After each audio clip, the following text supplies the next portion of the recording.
নিজের মা বোনকে চলে দিল অনুমতি যে বলা ক্ষমতা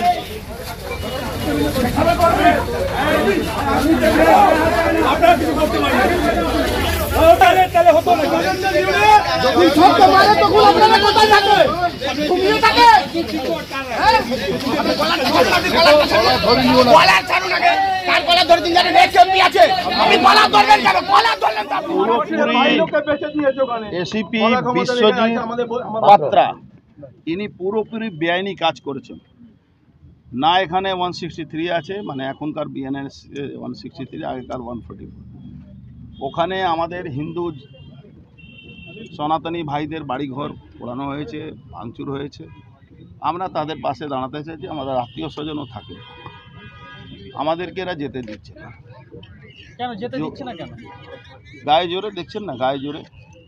এই যদি ওনার উপরে হামলা হয় তাহলে উনি বলবেন কি আমাদের উপরে বিজেপি লোকেরা গুন্ডামি করছে। কিন্তু আজকে যে রাস্তায় উনি এখতিয়ার করেছেন, এই রাস্তায় উনি হাঁটতে পারবেন তো? উনি ব্যারাকপুর শিল্পাঞ্চলকে চিনেন না, হয়তো শেষ রিটায়ারমেন্টের সময় উনি আই চাকরিতে এসছেন, কিন্তু এটা উনি ঠিক করছেন না। আমাদেরকে আটকিয়ে উনি ঝামেলা আটকাতে পারবেন? এই যদি ঝামেলা আমরা চাই যদি করাতে, তাহলে ওনার বসে রোগ আছে। ব্যারাকপুরকে উনি জানেন না? ব্যারাকপুর কোন জায়গা? ওনাদের তো কোনো মতে আটকানোর রাইট নেই। আমরা এখন ভারতবর্ষে থেকে পাকিস্তানে যাচ্ছি, মনে হচ্ছে উনি বর্ডারে দাঁড়িয়ে আছেন আর উনি ইমিগ্রেশন অফিসার আছেন, উনি আমাদের পাসপোর্ট ভিসা দেখবেন তারপরে যেতে দেবেন। শাসক দলে আটকাবে কি করে? এ তো চটি ছাটা।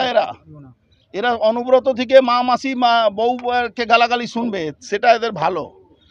কিন্তু এরা বুঝতে পারছে না আরও 3 মাস পরে এদের কি হাল হবে, সেটা বাংলার মানুষও দেখবে, এরাও দেখবে। পুলিশকে দ্বিচারিতা ভূমিকা রয়েছে নাকি? পুলিশ দ্বিচারিতা না, পুলিশ দলদাস হয়ে কাজ করছে। পুলিশ একটা দলদাস হয়ে কাজ করছে। এরা আগুনে ঘি দিচ্ছে, আমি বলছি এনাদেরকে আগুনে ঘি দিচ্ছে। যদি কোথাও ঝামেলা লাগাতে হয় ব্যারাকপুরে, তার জন্য রোডে আসতে হবে নাকি আমাদের? তেমনি ঝামেলা লেগে যাবে, আর উনি আটকাতেও পারবেন না। উনি ভুল করলেন আজকে আমাদেরকে আটকিয়ে, এই ঝামেলাটা উনি রুখতে পারবেন না।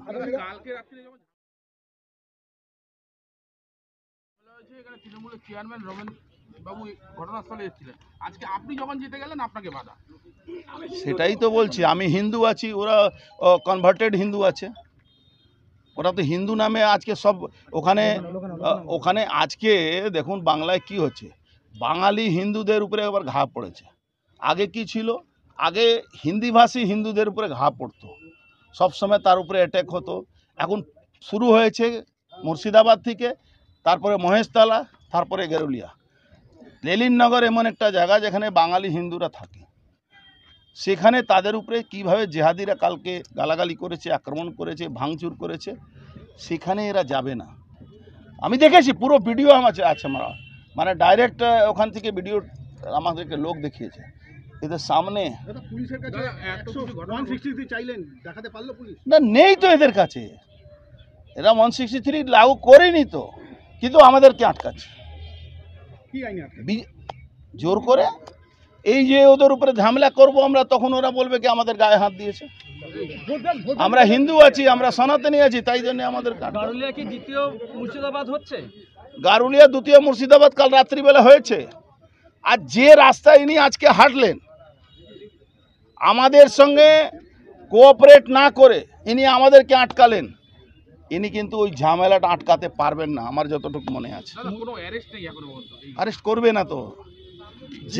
যারা কালকে গন্ডগোল করেছে তারা তো এদের পেড হোল্ডার, এরা ওদের পেড হোল্ডার।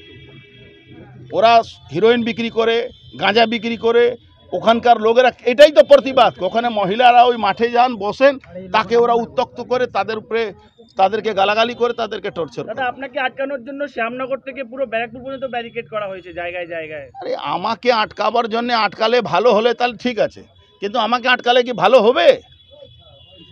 163 আপনি লাগু করেননি, হিন্দুরা কালকে মার খেয়েছে, সনাতনী হিন্দু বাঙালিরা মার খেয়েছে, আপনি কোথায় ছিলেন? আজকে ওই টিয়ার গ্যাস দেখাচ্ছে, ও জানে না টিয়ার গ্যাসের এখানে কোনো মূল্য নেই। আমার এই লাইফে 2000 টিয়ার গ্যাস আমি খেয়েছি, আর জল দিয়ে শেষ করে দিয়েছি ওই টিয়ার গ্যাস। আগুন নিয়ে খেলছে এরা। এর শেষ আছে 26-এ, 26-এ শেষ হবে, এরাও শেষ হবে, এই তলদাস চটি চাটা পুলিশও শেষ হবে, আর মমতা ব্যানার্জি জেহাদিরাও শেষ হবে।